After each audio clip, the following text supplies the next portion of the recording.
The Taliban are preparing to set out their new Islamic government imminently, naming Haibatullah Akhundzada, the insurgency's top religious leader, as the country's supreme authority, according to a Taliban official.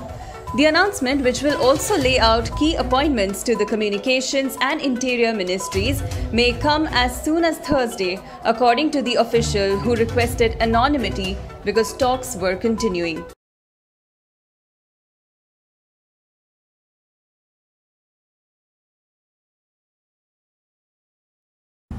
Police say one student is dead after a shooting at a North Carolina high school today.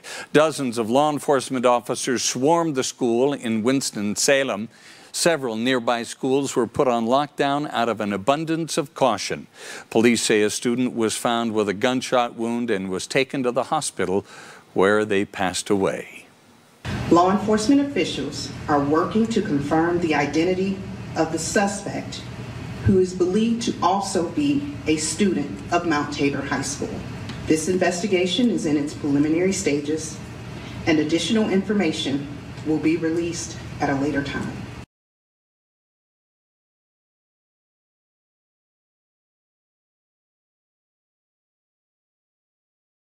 Sri Lanka has received $787 million from the International Monetary Fund and $150 million from the Bangladesh Central Bank. This was all part of an effort to boost the struggling nation's foreign exchange reserves, which have been depleted as it struggles to recover from the coronavirus pandemic. The kind of funding that the IMF has sent to the island is called a special drawing rights. It's a special kind of international reserve asset and is very rarely used, last in 2009.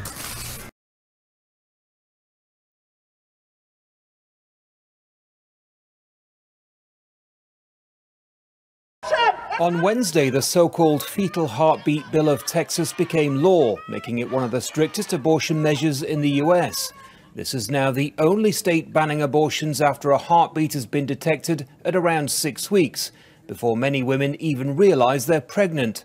Texas Governor Greg Abbott signed the bill in May with the expectation of legal challenges. They worked together on a bipartisan basis to pass a bill that I'm about to sign that ensures that the life of every unborn child who has a heartbeat will be saved from the ravages of abortion.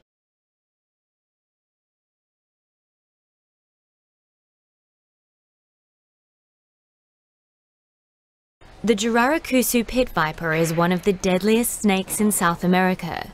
The viper's venom has enough potency to kill 16 people, but the dangerous snake could potentially help scientists develop a drug to combat coronavirus. Researchers have found that the molecule peptide produced by the Jararacusu pit viper inhibited the virus's ability to multiply in the cells of monkeys by 75%. And the peptides can be synthesized in a lab, making the capture or breeding of the snakes unnecessary. Researchers will next test the efficiency of different doses of the molecule and whether it's able to prevent the virus from entering cells. But it will be a slow testing process, and so far there's no timeline on when human testing will begin.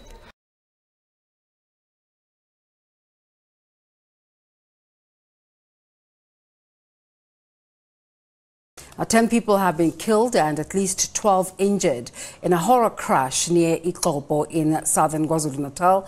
The collision involves 3 trucks, a bakkie and a minibus taxi. The crash happened on the R612 between Ixopo and High Flats at about 8:30 this morning. Emergency and rescue vehicles are currently still on the scene.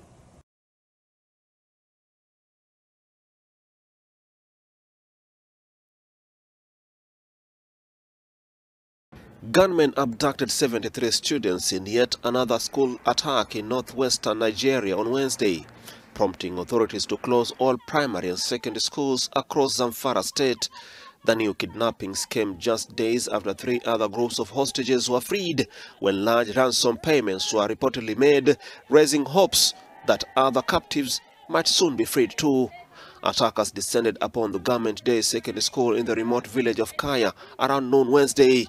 The kidnappers then began shooting into the air before taking the students, according to the locals there.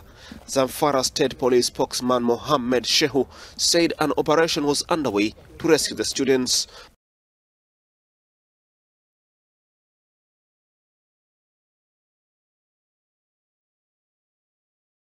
President Moon Jae-in says South Korea's move to end the payment monopoly of global tech giants in the app market will become an international norm. The South Korean parliament earlier this week passed a bill that bans Apple and Google from forcing app developers to use their built-in payment systems, becoming the first country in the world to introduce such a law. President Moon said the move is something to be proud of, and he called on the government to prepare the necessary decrees to enforce it. Apple and Google have been criticized for requiring developers to use their in-house payment systems while charging up to 30% commission. Developers will be able to direct users to alternate payment platforms.